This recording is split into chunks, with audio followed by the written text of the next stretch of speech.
Hello, I am Rob. And I'm Dave. And welcome to this latest edition of RB&D Reviews. Now today we're going to be doing a special video on intermissions. The reason why we're doing this is because quite a lot of long movies have been coming out. Like not too long ago, Dave and I saw The Wolf of Wall Street. And a lot of the action adventure movies have been going on for a few hours.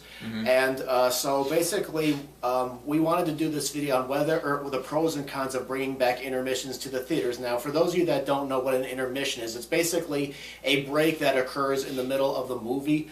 A lot of live theater plays still use intermissions. They're usually about 15 minutes. Basically, the history with intermissions was they were very commonplace in movie theaters because back in the dawn of film, the movies were actually on reels, and intermissions were done just as an excuse so that the film projector person can, change the reels.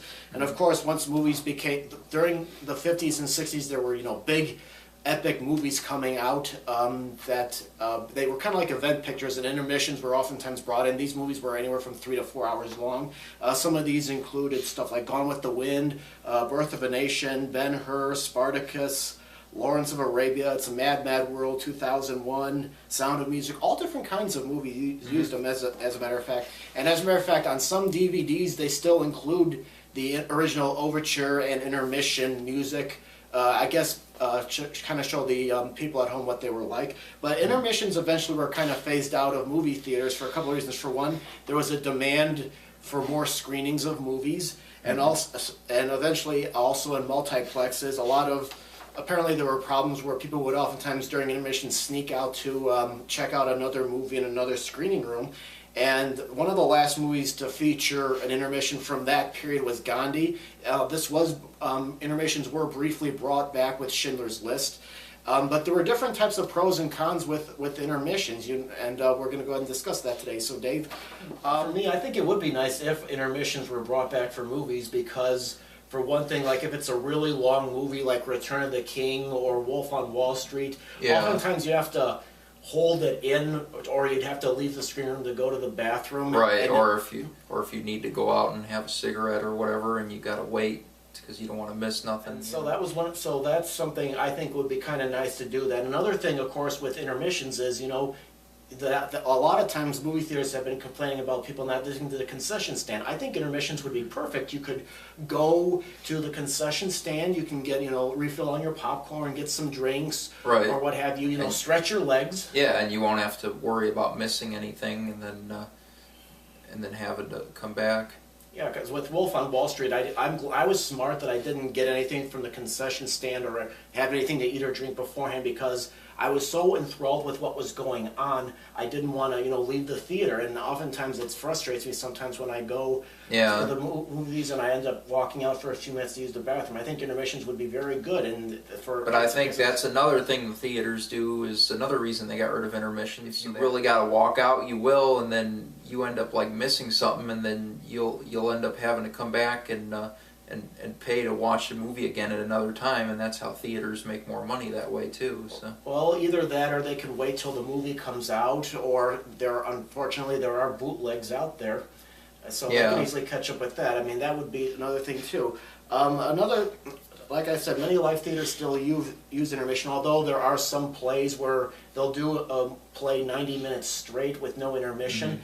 And let's talk now about why intermissions aren't being used now. One of the things I think that I mentioned earlier was, there's a demand to get as many screenings in a day as possible, I think, and if they put in a 15-minute intermission, that eats up, time in their schedules. And I think another thing is they're not making that many really long movies like they were like years ago in the 50s and 60s. You don't see too many 3-hour movies anymore. They're usually, if anything, like 2 hours and something. I mean, sometimes they cut it real close to 3 hours, those 2-hour and like 70-some minute movies, but a lot of movies are like between an hour and like 2 hours roughly. So that's probably another reason why there's not very many intermissions anymore. Well, yeah, because no movie theaters are doing. There was an independent movie theater by us that would actually have a 15-minute intermission no matter what. They'd find a spot in the movie that they thought would be a good little cliffhanger. Yeah. They'd actually have it, but nobody really does it anymore. And Yeah. I think another reason that I could think of why they don't do intermission anymore is maybe the filmmakers argue that if they put a break in there, it's going to destroy the pacing of their movie. You know, they're being artistic about it. It's like I just mentioned about some plays are doing 90-minute breaks, and a friend of mine went to one of these plays and he said, I don't know where you would have been able to put an intermission because it was so suspenseful and it was so much build-up. Yeah. I suppose filmmakers could argue if they put in an intermission, it destroys what's been being built up over the course of the film. But having said that, I think it would be nice to bring back intermissions because, again, you can make money off, the movie theaters can make money off their stands. People can stretch their legs if people want to go.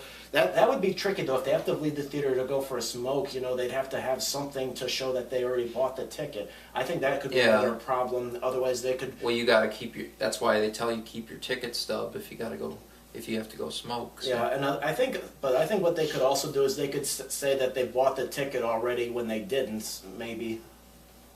Yeah, but most cases they're going to ask you if you've got yours or whatnot. They want to see your stub before you get back in. They're real good at doing that securely to make sure nobody's sneaking into theaters. Yeah. But who knows? I mean, I think for some movies it might be nice to try out. I mean, I know this generation hasn't experienced that. They'd have to put maybe something in the middle, saying, you know, intermission, and then maybe like 15-minute break or something to let them know what's going on. But I think it might be. There's some benefits. That's our take on intermissions.